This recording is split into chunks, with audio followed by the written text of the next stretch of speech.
After the 1954 USGA Junior, though, there was a sense here they just didn't want to give up the course, wear and tear. But now they're back to their roots, fully engaged with the Southern California Golf Association and the USGA, leaving a legacy with the restoration of the Maggie Hathaway Golf Facility as well.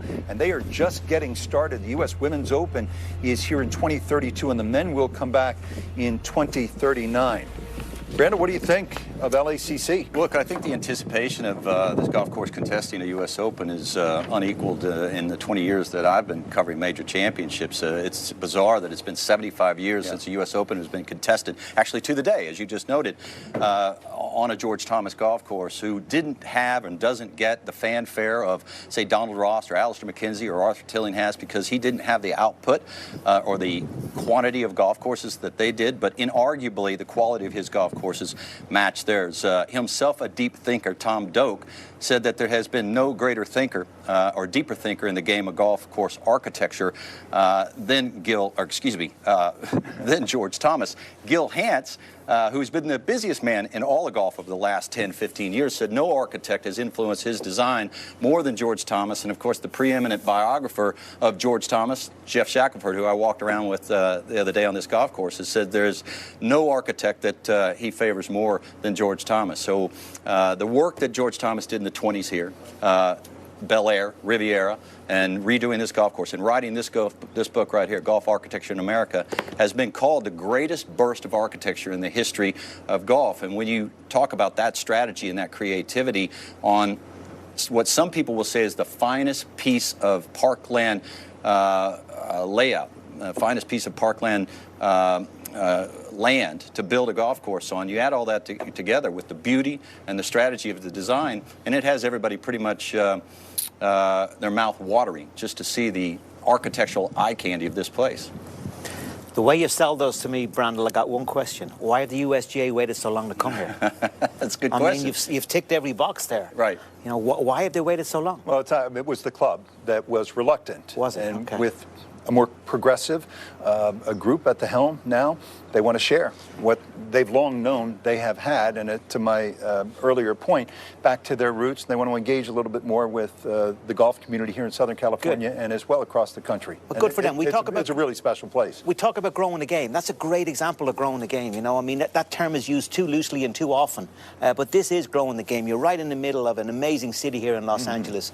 You know, there's going to be some great visuals on TV. People are going to love. You talk about the Hollywood and how close we are to the studios, all the stuff going on. You know, we're right here on Sunset Boulevard. It's right in the heart of it. So that's the start of it. I walked it like you on Saturday as well, Brandel, and I was blown away too. I think it's set up brilliantly for a start. You know, we have seen some images out there. The USGA has posted some videos of dropping the ball and the ball disappearing. That's not really the case. That's isolated. I saw the rough is not that penal out here, and the fairways are quite generous.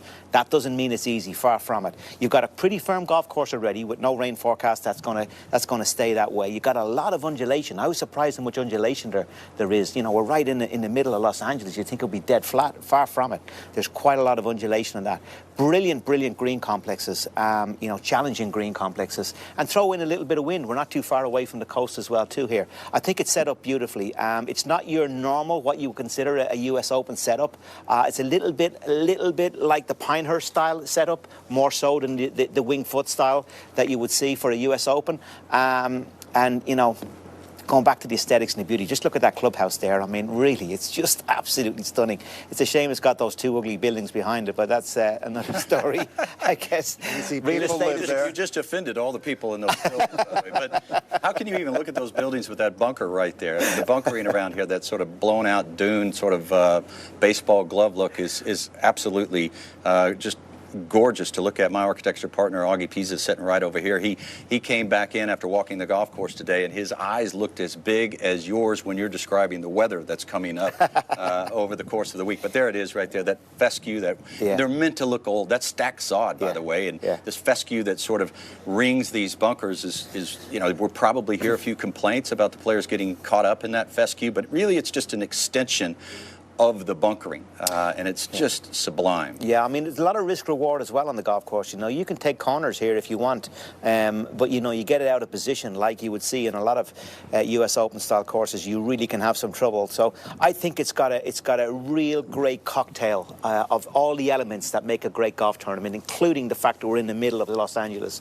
you know, and obviously the best players in the world coming here. But it didn't feel like a US Open golf course when I was walking around, and I don't mean that disparagingly at all.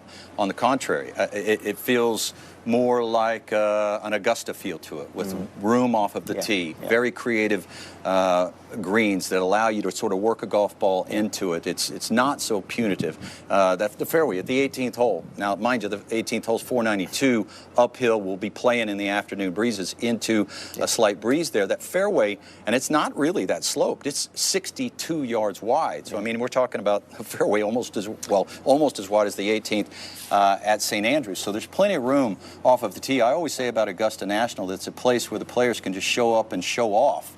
And I feel like we're going to see some of that. I mean, I'm not saying the scores are going to get ridiculously low, but we're going to see some players having a go at it off of the tee and being really creative into these greens. Yeah. Rocco Mediate texted me about 30 minutes ago. He's played this golf course some 50 times. He knows it really well. Big part of that 08 U.S. Open down at Torrey Pines with Tiger Woods.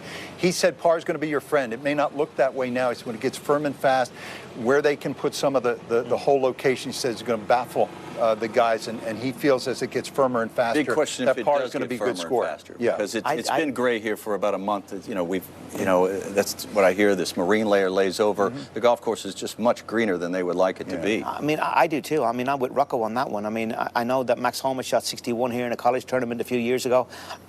You know, I've seen single digits winning around here. It's quite firm as it is already, and you know, it's going to get firmer and firmer. I think this is a real good test. What we know, we saw it up at Oak Hill. You know, the first 2 days, the guys really struggled.